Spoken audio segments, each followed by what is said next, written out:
प्रातः क्लास चल रहा था 3/11/1966 गुरुवार को 8वें पेज के मध्यार्ध में बात चल रही थी।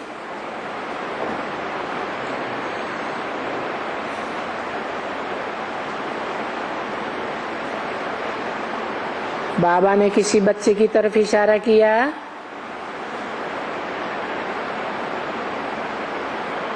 बोला कि जो समझते हैं वो समझा सकते हैं,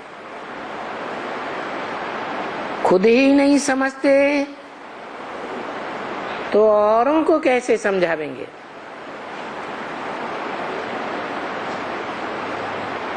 किसी बच्चे की तरफ इशारा किया, ये तो समझता है ना।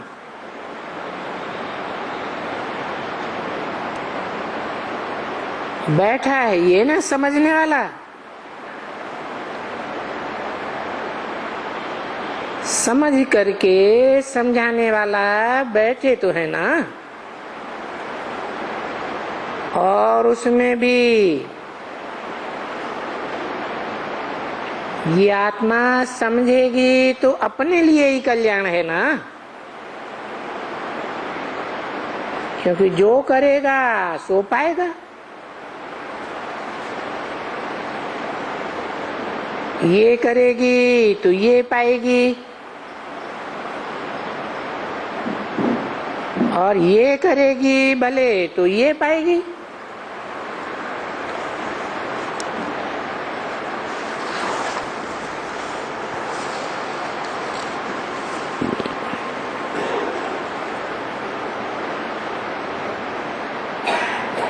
जितना सर्विस करेगी उतना पाएगी। देखते हैं, आंखें हैं, बुद्धि है, बरोबर ये कुमार का है, फलानी है, सर्विस करती है।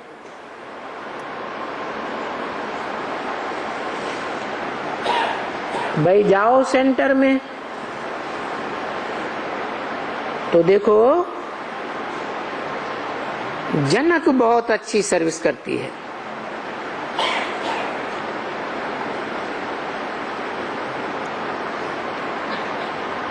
जानकी के लिए कहा,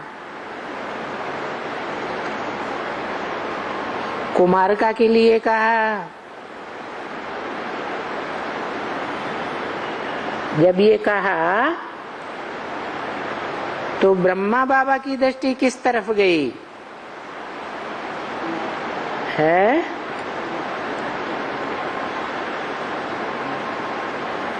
हद की कुमारिका और जानकी की तरफ गई, या बेहद की कुमारिका की ओर और जनक की ओर गई? बेहद आत्माओं का बाप है शिव।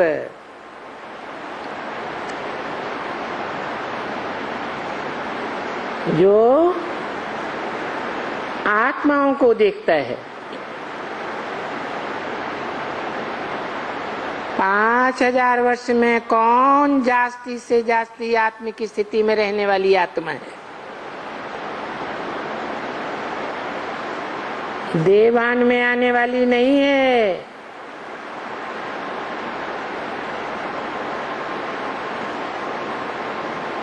देवान में बार बार आएंगे तो विविचार में जाएंगे,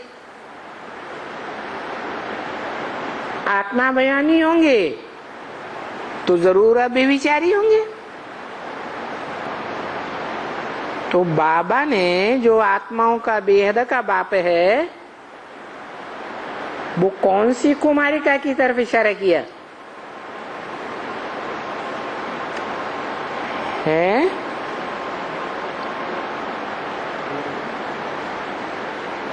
जो 5000 वर्ष के ड्रामा में भी देह भान में नहीं आती होगी,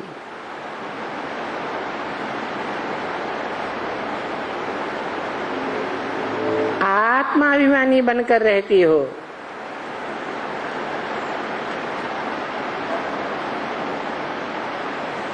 क्योंकि आत्मा का रूप तो अति सूक्ष्म ज्योति बिंदु ही है। देह के रूप तो जन्म जन्मांतर बदलते रहते हैं।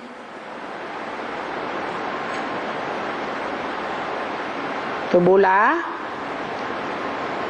बरोबर कुमार का समझ करके समझाती है। क्या समझना है? याद में बैठना है तो पहले पहले क्या समझना है? मैं आत्मा हूं।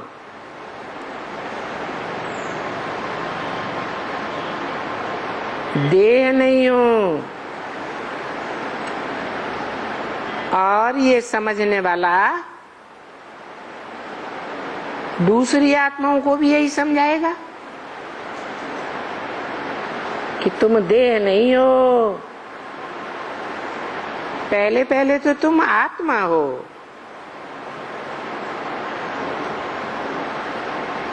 तो ये आत्माभिमानी बनने की सर्विस हुई ना।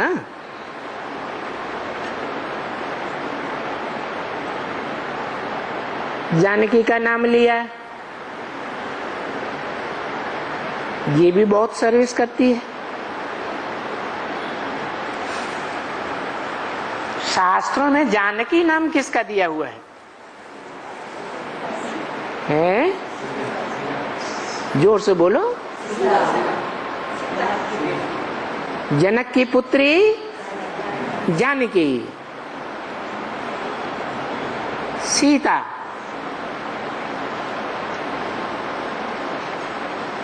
और सीता राम की भार्या दिखाई जाती है।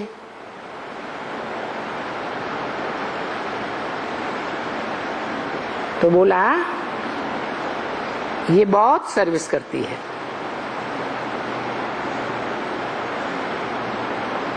एक कुमार का और दूसरी जनक, जानकी दादी।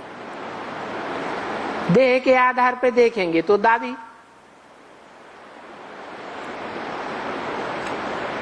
और आत्मिक स्थिति में देखेंगे तो जो भी मनुष्य आत्मा रूपी अथवा आत्मा के रूप में जो बच्चे हैं, उनका बाप है शिव, और मनुष्यों का बाप है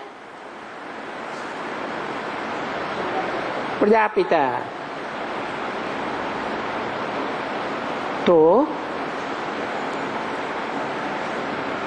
प्रजापिता में शिव आते हैं मुकर्रर रूप से, तो वो तो पिता हुआ ना।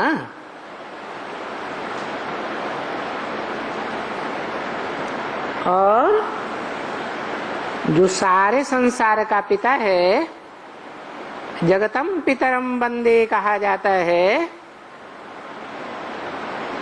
वो तो शंकर पार्वती हुए।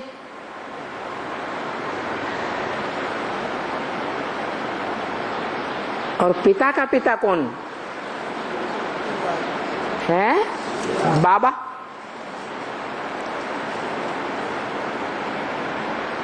वो सारी जगत की आत्माओं का पिता है, या कोई का है कोई का नहीं है?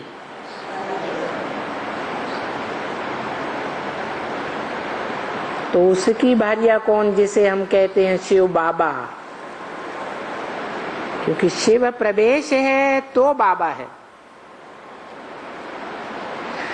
शिव ज्योति बिंदु सुप्रीम सोल प्रवेश नहीं है तो पिता है, बाप है।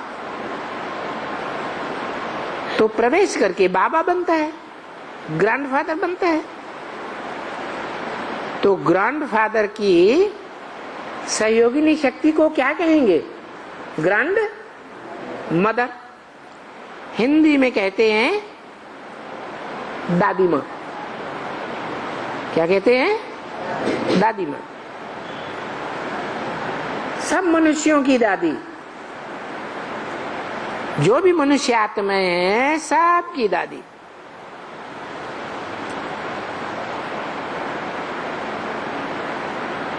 जो कुमार का है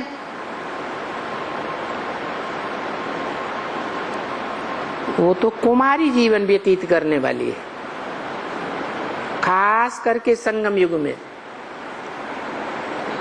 और संगम युग में जैसी शूटिंग होती है वैसा ही फिर ड्रामा में, ब्रॉड ड्रामा में होता है। तो एक हुई जगदम्बा जानकी और एक हुई कौन, जिसमें छोटी मां प्रवेश करती है, लक्ष्मी। संगम में भी कुमारी और ब्रॉड ड्रामा में भी बहुत सर्विस करती है। अच्छा, इसके अलावा फलानी बच्ची दमयंती,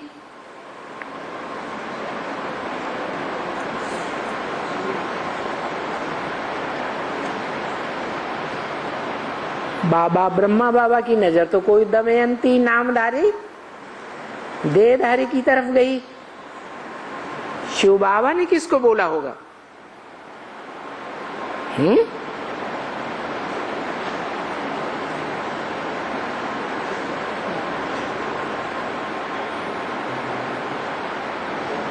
बेसिक में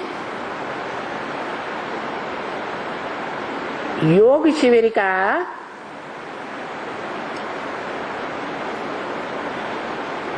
फोटो लिया गया था।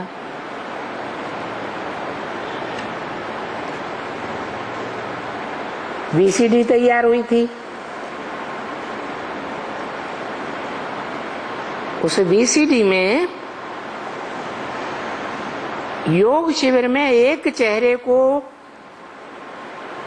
बार बार दिखाया गया,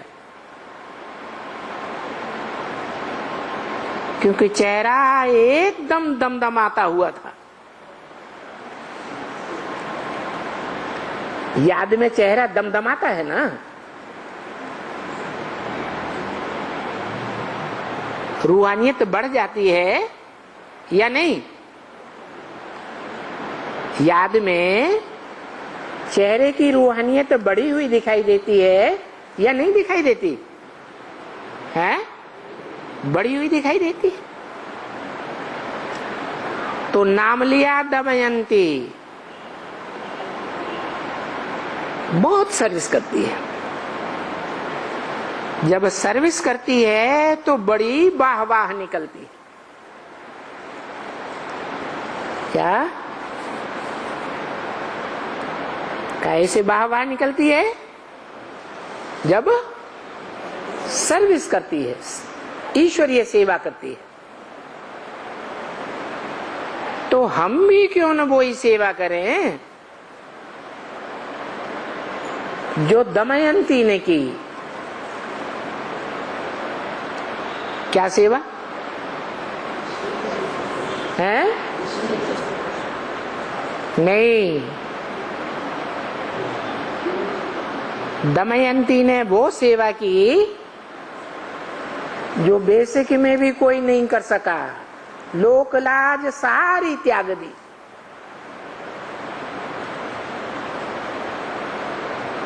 और एडवांस में भी कोई नहीं कर सका।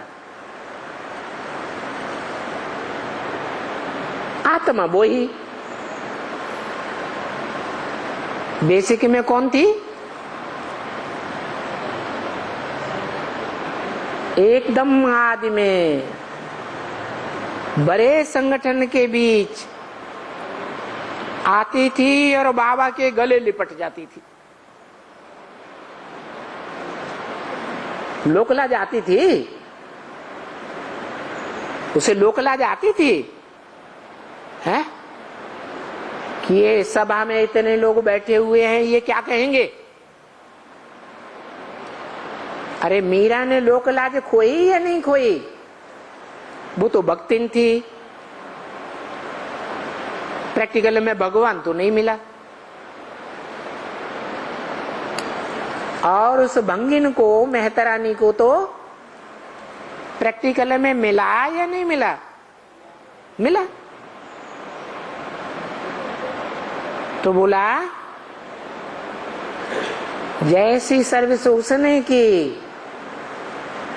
कि हम बाप के प्रैक्टिकल में गले का हार बने, तो उसे देखा औरों ने भी की। क्यों ना हम भी ऐसी सर्विस करें कि सारी दुनिया की लोक लाज त्याग दें, एक बाप की ही बनकर के रह जाएं, मन सरेंडर हो जाए। तो प्रैक्टिकल में देखने में आता था वो अपनी तरफ से तो सरेंडर हो गई, बल बाद में उसके परिवार वाले, समाज वाले संगठित होकर आए और उसे जबरदस्ती खींच के ले गए। उस आत्मा ने अपनी तरफ से तो अपने को सरेंडर कर दिया ना, और पहले पहले नंबर में सरेंडर किया। एडवांस में भी वही आत्मा निकलती है और पहले पहले एडवांस में सरेंडर होती है। भले उसके बेअद के जो संगी साथी हैं, नीच पद पाने वाले, वो संगठित होकर आते हैं और उसे खींच ले जाते हैं। कहाँ? बेसिक में या एडवांस में? बेसिक में भी तो एडवांस में भी।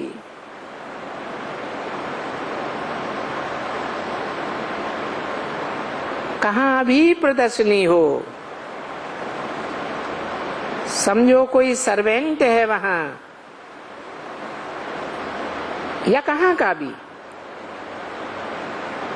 तो बाबा के पास ऐसे बरोबर हैं कि हाफ पे पर भी नौकरी छोड़ करके जाकर सर्विस करते हैं।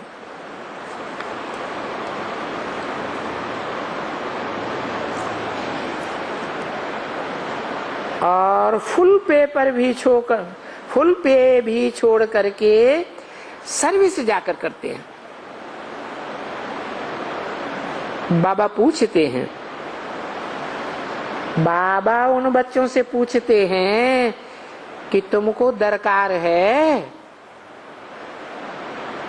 जो तुम फुल सर्विस पे छोड़ करके और तुम गए हो ईश्वरीय सेवा पर?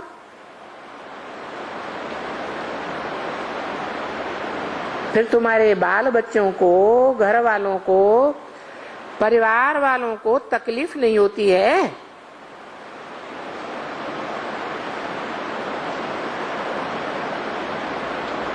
तुमको चाहिए तो हम भेज देवे उन लोगों को। तो हम देखते हैं एक गरीब भी है, सर्विस का बड़ा तीखा है।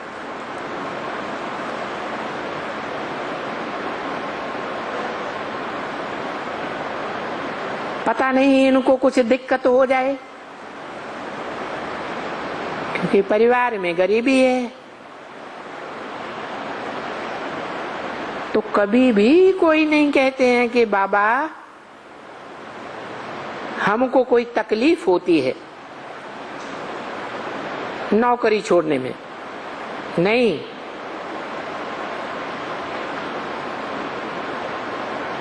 खर्चे की बात है तो मनुष्य चाहे तो 1000 रुपया महीने में भी शरीर निर्वाह के लिए चलावे और चाहे तो 10 रुपए में भी चलावे।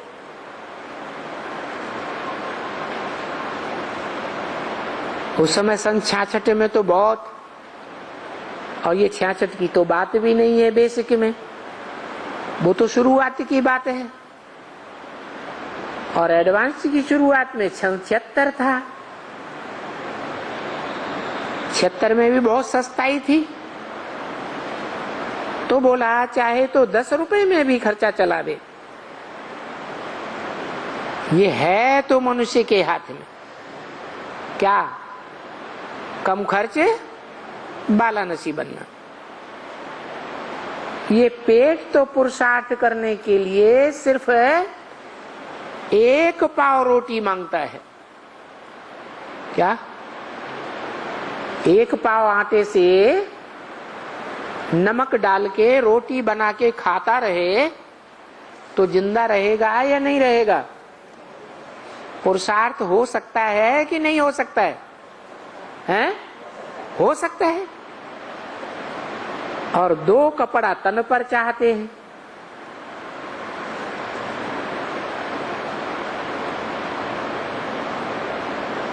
चाहिए तो इतना ही।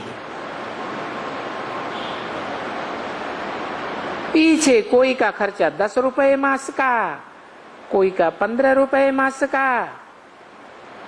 और वही मनुष्य जिसके पास बहुत पैसे हैं, लाख रुपया मास में भी उनका खर्च हो जाता है अपने लिए।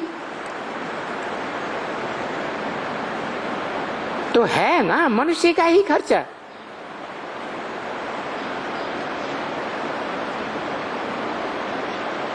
गाते हैं ना भाई, मनुष्य का खर्चा कम और ज्यादा होता है।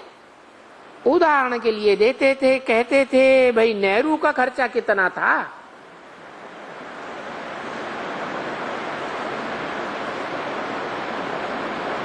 उनका बाप मोतीलाल नेहरू पेरिस से कपड़े धुलवा कर मंगवाता था हवाई जहाज से। बोलता है उनका महीने में 10-20 लाख तो खर्चा होता ही होगा।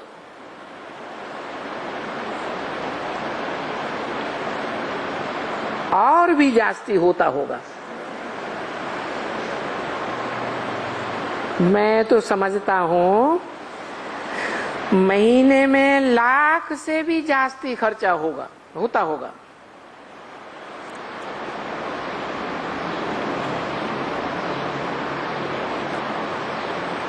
खाता तो देते ना। बाकी बाहर का खर्चा गवर्नमेंट का या कुछ भी हो, पर गिनते थे कि नेहरू जी का रोज का खर्चा इतना था।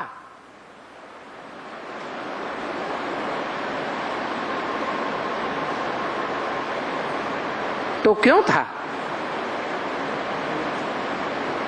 एक मनुष्य का खर्चा 10 रुपया और दूसरा मनुष्य का देखो तो उनका इतना भारी खर्चा। अब हैं तो दोनों ही मनुष्य। अभी मनुष्य कोई है जिसका खर्चा इतना थोड़ा है।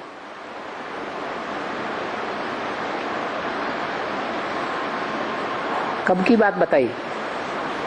अभी मैंने कब की बात है? 66 की बात बताई। अभी मनुष्य कोई है जिसका खर्चा इतना थोड़ा है। कितना थोड़ा है? 10 रुपया। बाबा कहते हैं जिसका खर्चा इतना थोड़ा है वो गरीब तो होगा ना, कि लखपति करोड़पति होगा? है गरीब तो होगा ना। माना बाबा की 66 में कोई बच्चे के ऊपर नजर गई,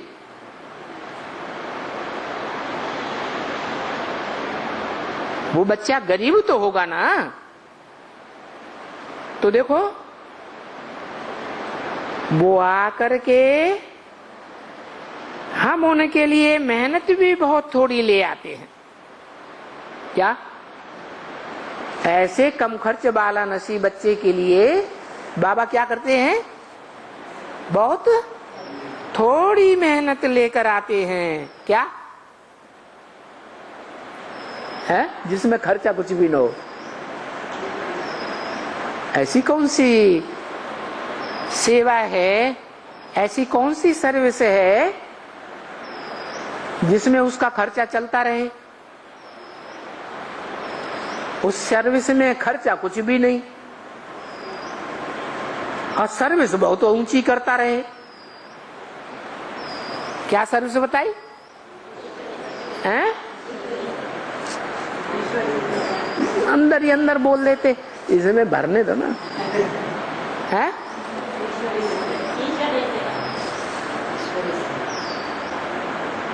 क्या सर्विस देते हैं उस बच्चे को?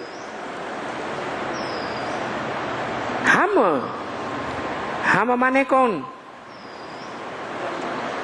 हम माने एक या कम से कम दो हैं? दो। कौन दो? अरे किसमें प्रवेश है? ब्रह्मा में। कौन प्रवेश है? शिव। तो दो मिलके हम हो गए ना। हम उनके लिए, किनके लिए है? जो कम खर्च वाला नसी ऐसा बच्चा है, उनके लिए मेहनत भी बहुत थोड़ी ले आते हैं। क्या मेहनत ले आते हैं ऐसी जिसमें कुछ भी खर्चा ना हो? अरे दुनिया में कोई धंधा धोरी करेंगे, कोई सर्विस करेंगे तो कुछ खर्चा तो करना पड़ता है, नहीं करना पड़ता है? सर्विस फील्ड में जावेंगे तो आने जाने का खर्चा लगेगा कि नहीं है? लगेगा। तो बाबा कहते हैं कि हम उसके लिए ऐसी मेहनत का सेवा देते हैं जिसमें बहुत कम खर्चा वाला नसी, खर्चा है ही नहीं जैसे। तो कौन सी मेहनत ले आते हैं बाबा? है ज्ञान धन की क्या? इसमें मेहनत है। बाबा कहते ज्ञान समझना तो बहुत सहज है?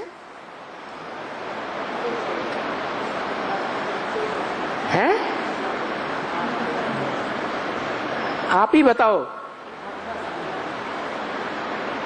बाबा ने बताया मन मना भव। क्या ऐसे बच्चे के लिए क्या मेहनत लेके आते हैं? क्या मेहनत करो हैं? मन मना भव, फिर मध्याजी भव। मेरे लिए यजन करो, यज्ञ सेवा करो। पहली बात, इसमें कोई खर्चा है? खर्चा भी नहीं है। और ऐसी सेवा में जो बच्चा एक्सपर्ट हो जाए तो फिर दूसरी सेवा है मध्याजी भव। मेरे लिए यज्ञ सेवा कर। क्या? जो भी सेवा करे किसके लिए करे? मेरे लिए, मेरे यज्ञ के लिए सेवा कर। बच्चे, किसी बच्चे की तरफ इशारा किया बाबा ने। अब वो बच्चा इमर्ज करके बोला या मर्ज करके बोला ये तो नहीं बताया। कैसे बोला होगा? है मर्ज करके बोला या इमर्ज करके बोला? इमर्ज करके बोला। क्यों मर्ज करके क्यों नहीं है? अरे सन 76 में तो वो बच्चा जो सिर्फ मन मना भव के आधार पर विश्व की बादशाही ले लेता है, वो बच्चा 66 में तो ज्ञान में आया ही नहीं। आया था? आया ही नहीं। तो बोला बच्चे तुम ये सर्विस करते हो ना। क्या सर्विस? मन मना भव। जब मेरे मन में सदा काल के लिए समा जाओ तो तुम क्या सर्विस करो आगे? मत याजी भव। मेरे यज्ञ सेवा के लिए तन मन धन सब कुछ पूरा अर्पण कर दो। भले घास काटते रहो। क्या कहा है? घास काटते रहो। ये क्या होता है? घास काटते रहो है? घास किसको कहा है? भक्त लोग तो गाते हैं? क्या गाते हैं?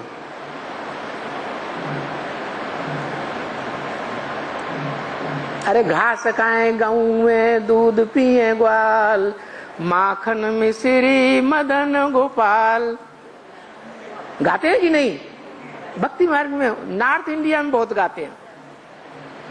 तो भले घास काटते रहो। क्या गऊओं के लिए? क्या गऊओं को क्या चाहिए? घास हरी हरी काट के खिलाते रहो, अच्छा अच्छा दूध देती रहेंगी। जो कुछ भी तुम्हारा काम है गऊओं की पालना करने का है, तो किसकी पालना करने का बात बताई है? कृष्ण की बताई। कौन से कृष्ण की बात है? सतयुग का कृष्ण तो कोई गईयों को घास काट के नहीं खिलाएगा। कौन से कृष्ण की बात है? संगम युगी कृष्ण की बात है। तो बोला जो कुछ भी तुम्हारा काम है वो काम करते रहो, घास काट काट के खिलाते रहो गऊओं को, गऊओं की पालना करते रहो और बाप को याद करो, याद करते रहो। तो मैं गारंटी करता हूं कि जो भी बड़े बड़े इस दुनिया के आदमी हैं यहां इस दुनिया में, और इन सब से तुम 21 जन्म के लिए भविष्य में ऊंचा वर्षा पा सकते हो। क्या क्या करते रहो? घास काटते रहो, गऊओं को खिलाते रहो, अपना काम करते रहो, कर्मयोगी बनते रहो और बाप को याद करते रहो। देखो तुमको कैसा अच्छा कर्म सिखलाते हैं। सिखलाते हैं कि नहीं? अच्छा है या खराब काम है? हैं? अच्छा काम। तो भक्ति मार्ग में लोगों ने जानवर गऊओं को पालना शुरू कर दिया, क्योंकि गीता में आया है मम वर्तमान वर्तन्ते मनुष्या पार्थ सर्वसः। मैं जैसे कर्म करता हूं मनुष्य मेरे कर्मों का ही अनुगमन करते हैं।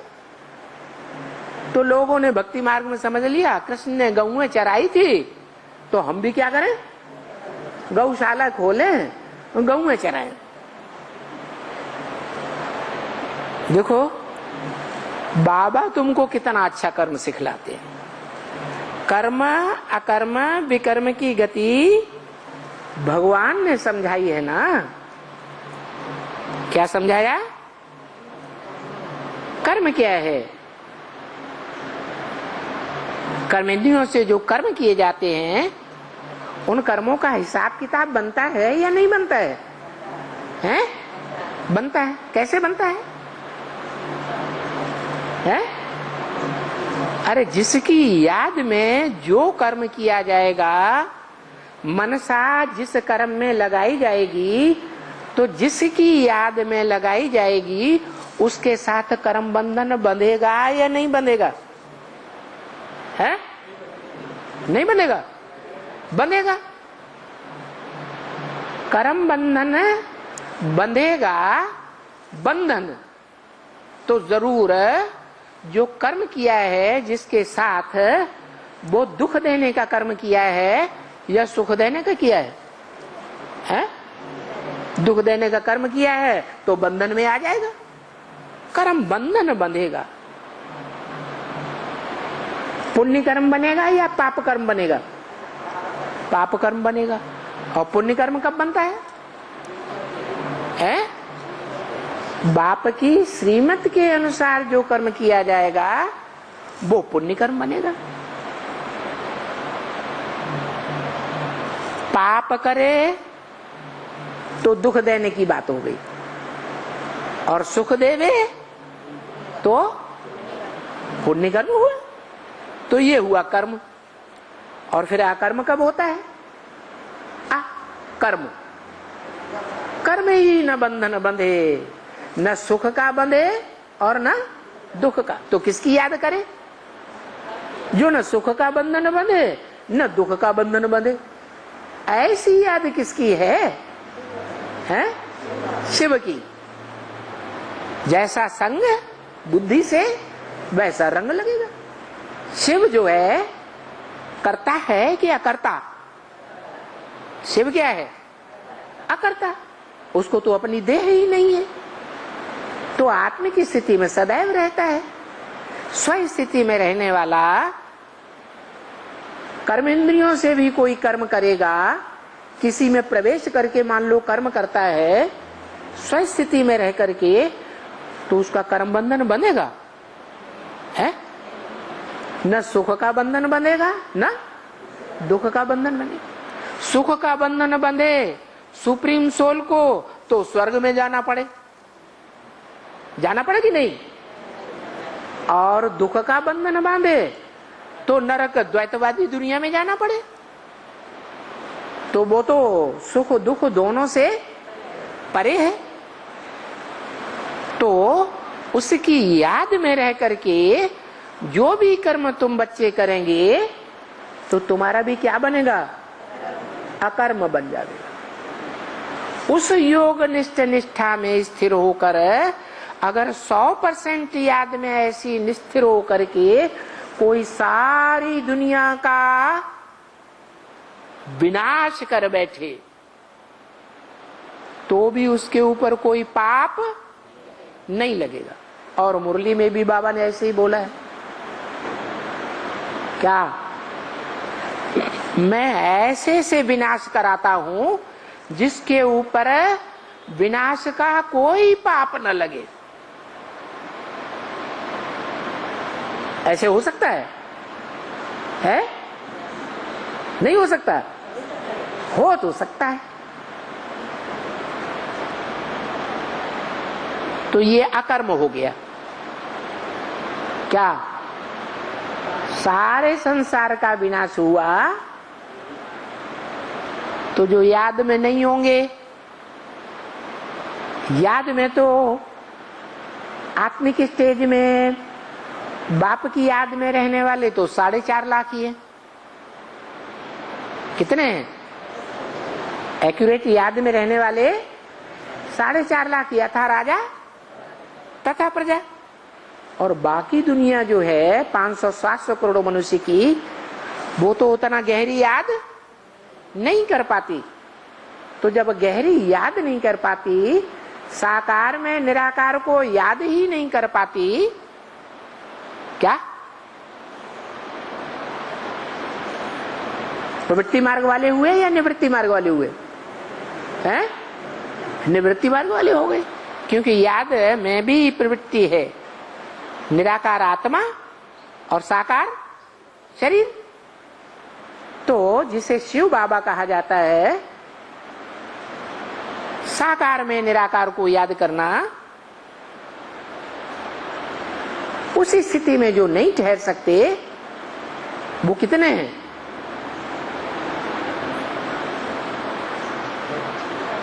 साढ़े 4 लाख कम 500-700 करोड़। वो जितने भी हैं सबका कर्म बंधन बंधेगा या नहीं बंधेगा? है? बंधेगा। और बंधन की दुनिया में ही आना पड़ेगा। उनको कोई न कोई के बंधन में कुछ न कुछ रहना जरूर पड़ेगा। तो देखो, कर्म, अकर्म और विकर्म।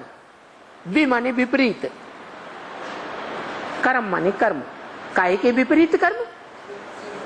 जो श्रीमत मिली हुई है भगवान की, जो गीता में मत दी है, श्रीमत भगवत गीता में, उस भगवान की दी हुई मत के विपरीत जो कर्म करेंगे उसको कहा जाता है विकर्म। ये कर्म कर्म विकर्म की गति भगवान ने समझाई है ना। किसने समझाई है? देवता ने नहीं समझाई, मनुष्य ने नहीं समझाई कि इब्राहिम बुद्ध क्राइस्ट आदि धर्मगुरु आए मनुष्य रूप में तो उन्होंने समझाई हो, नहीं। राक्षसों ने भी नहीं समझाई। किसने समझाई है? भगवान ने ये कर्म विकर्म की गति समझाई है। कोई मनुष्य तो मनुष्य को समझा ही नहीं सकता है बिल्कुल। क्या कर्म अकर्म विकर्म की गति क्यों नहीं समझा सकता? क्योंकि मनुष्य जितने होते हैं मननात् मनुष्य, मनन चिंतन मंथन करते हैं, कुछ न कुछ संकल्प विकल्प करते रहते हैं, उनका मन चलायमान ही रहता है, उनको मनुष्य कहा जाता है। तो जिनका मन उनके वश में नहीं है उनको क्या कहा जाता? मनुष्य। तो मनुष्य मनुष्य को नहीं समझा सकते।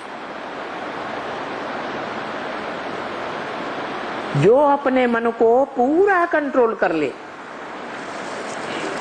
मन को कौन से जानवर के रूप में बताया जाता है? घोड़ों के रूप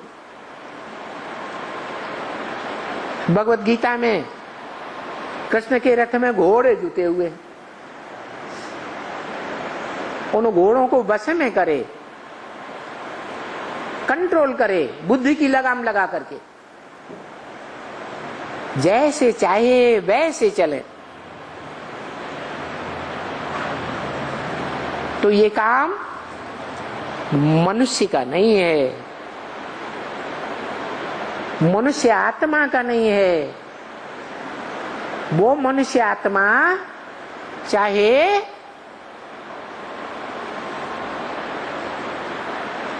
पांच सौ 700 करोड़ मनुष्यों का बाप ही क्यों न हो, मनुष्यों का बाप होगा तो चलायमान मन वाला होगा या निश्चल मन वाला होगा? चलायमान मन वाला होगा। तो जो खुद ही चलायमान मन वाला है, चंचल मन वाला है, वो दूसरों को सिखा सकता है, समझा सकता है, हैं? क्या कि मन चंचल ना बनाओ, मन को कंट्रोल में रखो। वो तो समझा ही नहीं सकते। कौन समझा सकता है? एक शिव की ही आत्मा है जो सदैव अमन चैन में रहने वाली है। अमन, उसको अपना मन है ही नहीं।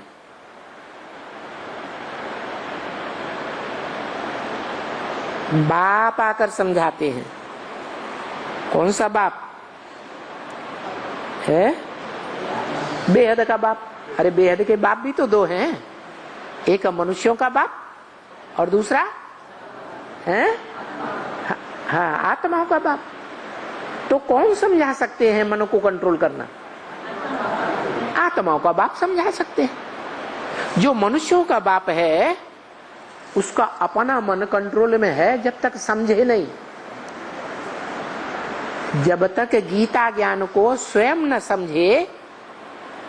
मनुष्यों का बाप प्रजापिता है, एडम या आदम, तब तक वो दूसरों को समझा सकता है, हैं? खुद ही नहीं समझा तो दूसरों को कैसे समझाए? इसलिए बाप आकर के समझाते हैं। कहां से आकर समझाते हैं? है? ऐसे लोक से आकर समझाते हैं जो सोल वर्ड है। क्या? Soul word. वहां आत्मा ही आत्माएं रहती हैं, कोई देहदारी नहीं रहता। वहां से आकर समझाते हैं। कहां आकर? है? हाँ, उस दुनिया में आकर समझाते हैं जहां हर एक जीव जंतु को कुछ न कुछ मन मिला हुआ है। उसका मन, उसका दिल जैसे चाहे वैसे करता है, बुद्धि के कंट्रोल में नहीं रहता। तो बाप आकर समझाते हैं, बच्चे यहां इस दुनिया में जहां मन ही सारी इंद्रियों का कंट्रोलर है, मन ही सभी इंद्रियों का मुखिया है, वो मन इंद्रियों से विकर्म कराए देता है। क्या कहा? चाहे ज्ञान इंद्रियां हो और चाहे कर्म इंद्रियां हो, वो मन क्या करता है? इंद्रियों से विपरीत कर्म कराए देता है। विपरीत कर्म क्या? पाप कर्म। पाप कर्म क्या? दुख देने का कर्म। कर्म विकर्म हो जाते हैं। वहां कहा? स्वर्ग में कर्म अकर्म हो जाते हैं। क्यों? हैं? क्योंकि सब जितने भी जीवन धारण करने वाले देव आत्माएं हैं, सबका मन वहां कंट्रोल में रहता है, एकाग्र रहता है, चलायमान नहीं होता। इसलिए कर्म अकर्म हो जाते हैं। तो बात एक ही है। क्या? क्या बात एक ही है?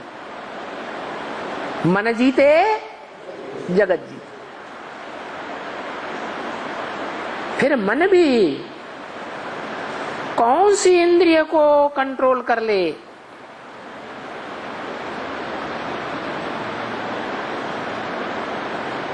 इंद्रियों में ऐसी इंद्रिय कौन सी है जिसे पूरा कंट्रोल कर लिया जाए तो जगत जीत बन जाए? है? इंद्रिय जीते? कौन सी इंद्रिय? काम इंद्रिय जीते जगत जीत।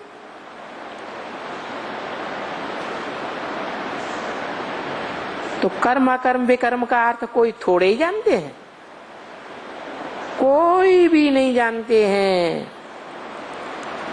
गीता पढ़ते हैं बड़े जोर से, लाउड स्पीकर लगा के पढ़ते हैं कि नहीं है? बड़ी जोर से पढ़ते हैं, चारों तरफ आवाज चली जाए। बड़े लाखों रुपए कमाते हैं वो गीता पढ़ने वाले। भक्ति मार्ग में कितने का रुपए कमाते हैं? लाखों रुपए कमाते हैं वो गीता सुनाने वाले, और समझते खुद कुछ भी नहीं। क्या? कि गीता में आया है काम महाशत्रु है, तो न समझते हैं कैसे महाशत्रु है, और न दूसरों को समझा सकते हैं कि काम महाशत्रु कैसे है, और कब तक ये काम महाशत्रु बनकर रहेगा। ये महाशत्रु महामित्र कब बन जाता है?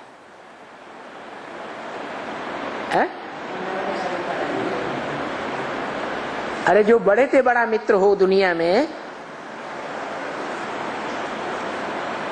तो उसकी मान्यता ज्यादा होनी चाहिए या कम होनी चाहिए? ज्यादा मान्यता होनी चाहिए। तो महामित्र ऐसा दोस्त जिससे बड़ा दोस्त तो कोई दुनिया में होता ही नहीं। उसको मुसलमान लोग कहते हैं खुदा दोस्त।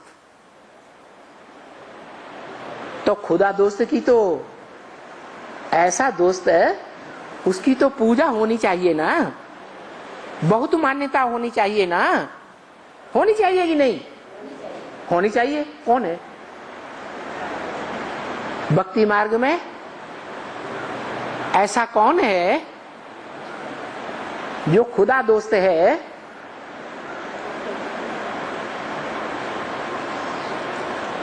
बहुत मान्यता होती होगी, कहीं ना कहीं तो होती होगी। ऐसे तो मुसलमानों में भी बहुत मान्यता है उस खुदा दोस्त की। हिंदुओं में तो है ही है। कौन है? है? शिव शंकर, शंकर को तो हाथ पाओ नाक कान कान दिखाए गए, वो तो निराकार की यादगार है। शिव बाप यादगार कहाँ है? शिव बाप तो ज्योति बिंदु का नाम है। शिव बिंदु की कहीं पूजा होती है? अरे बिंदु को तो याद किया जा सकता है, वो भी पावरफुल आत्माएं निराकार को याद कर सकती है। इब्राहिम, बुद्ध, क्राइस्ट जैसे याद करते हैं, निराकारी स्टेज बन जाती है। उनका चेहरा मोहरा देखने से ही पता लगता है कि निराकारी दुनिया से आए हैं। कमजोर आत्माएं तो निराकार को याद ही नहीं कर सकती। गीता में भी क्या लिखा है? अव्यक्तात् गतिर दुखम देह बद्धिरवाप्यते। अव्यक्त स्थिति जो है देहधारियों के द्वारा बड़ी मुश्किल से प्राप्त होती है, बहुत कठिन है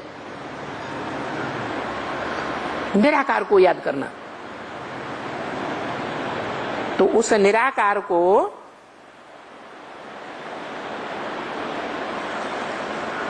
पावरफुल आत्माएं ही याद कर सकती है।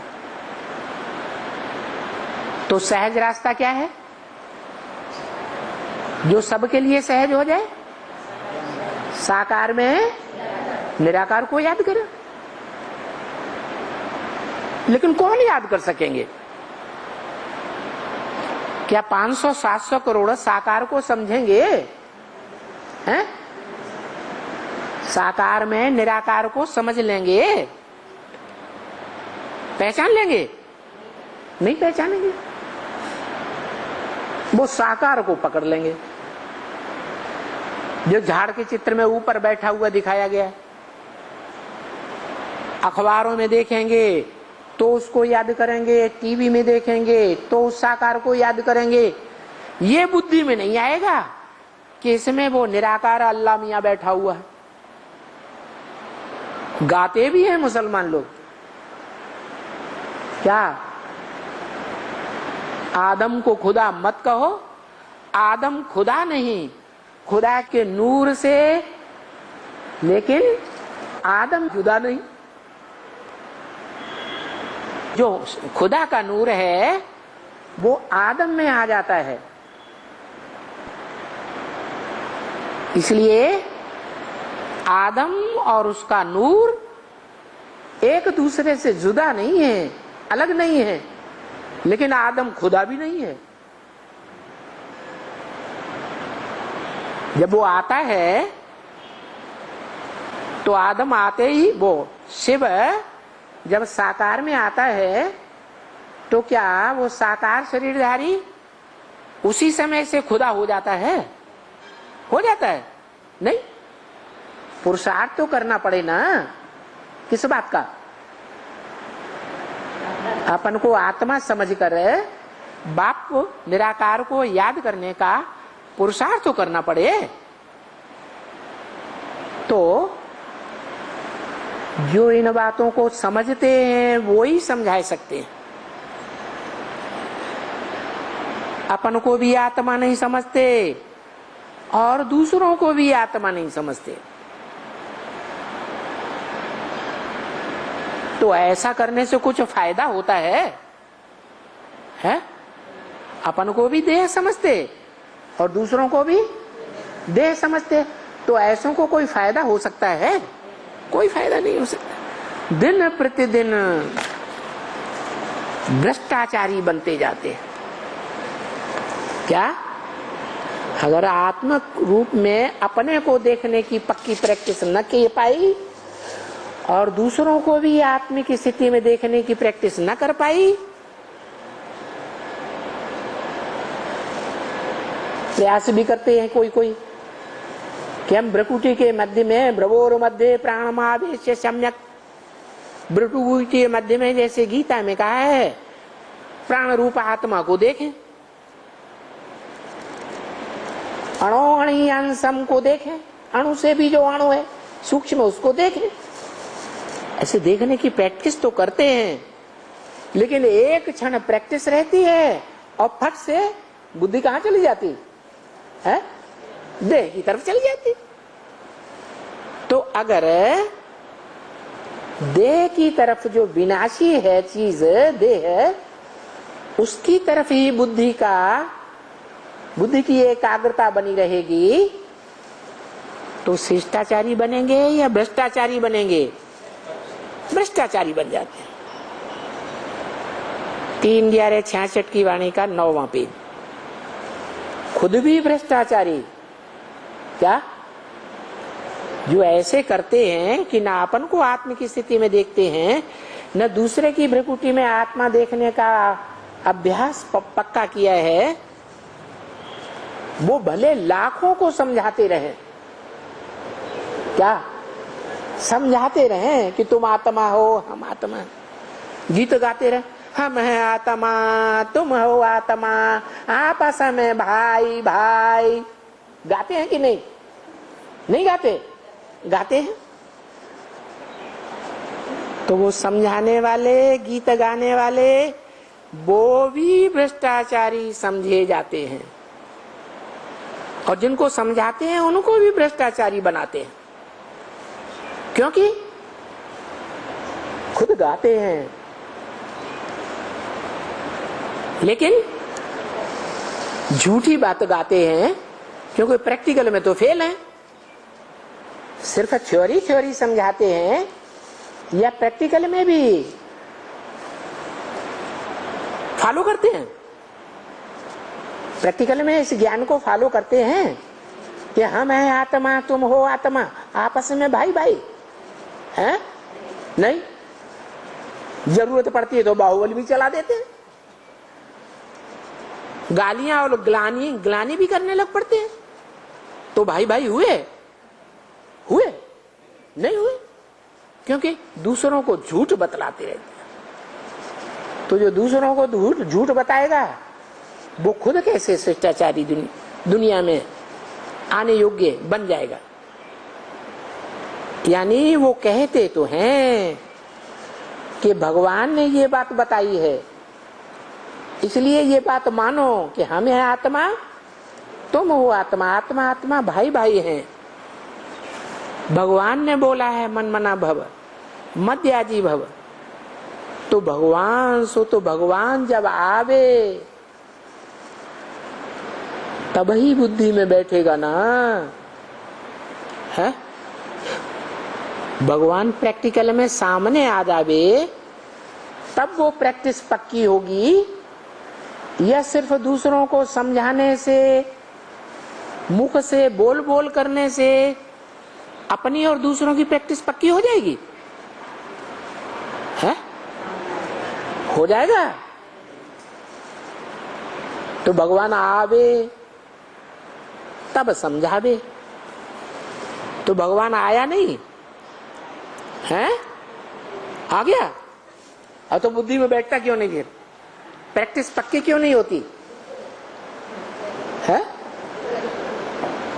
अरे भगवान प्रैक्टिकल में आ गया। क्यों भाई लोगों? आया या नहीं आया है? अरे मुंह से नहीं बोलेंगे, सारा हिला देंगे, नहीं आया है? प्रत्यक्ष में आ गया? नहीं आ गया। जैसे बच्चा है, पहले गर्भ में गुप्त रहता है कि नहीं?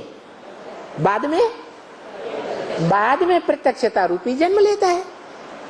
तो ऐसे ही भगवान भी तो है ना, पहले गुप्त पार्ट बजाता है ज्ञान गर्भ में, और बाद में प्रत्यक्ष होता है। बोला भी है, तुम बच्चों को तमो प्रधान से सत्व प्रधान बनने में 40 से 50 वर्ष लगते हैं नंबरवार। तो कम से कम कितने वर्ष? 40 वर्ष। जो बच्चा स्वयं आत्मिक स्टेज में टिक जाएगा सदा काल के लिए, तो बाप भी याद आएगा या नहीं आएगा? सदा काल याद आएगा या कभी आएगा कभी नहीं आएगा? सदा काल याद आए। बाबा तो अभी भी कहते हैं, तुम बच्चे मुझे जितना याद करते हो उतना मैं तुम्हारे साथ हूं। तो कोई के साथ लगातार है क्या? है मुकर्रर रूप से किसी के साथ है।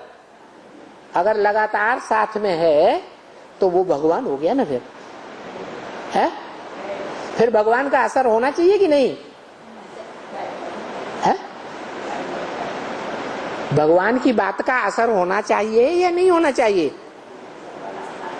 भगवान स्वयं प्रैक्टिकल में फेल है आत्मिक स्थिति में, या सदाकाल के लिए पास है? फिर जो सदाकाल के लिए पास है उसके समझाने का असर हमारे ऊपर नहीं पड़ेगा? नहीं पड़ेगा। और अभी देह अभिमान, वहां देह अभिमान कहां से उड़ जाएगा? जो देखे इन आंखों से, जो सुने इन कानों से, दो शब्द भी उसकी बुद्धि में पक्का बैठ जाएगा। क्या? सदा काल के लिए मेरा बाप आ गया, जो पाना था सो पा लिया।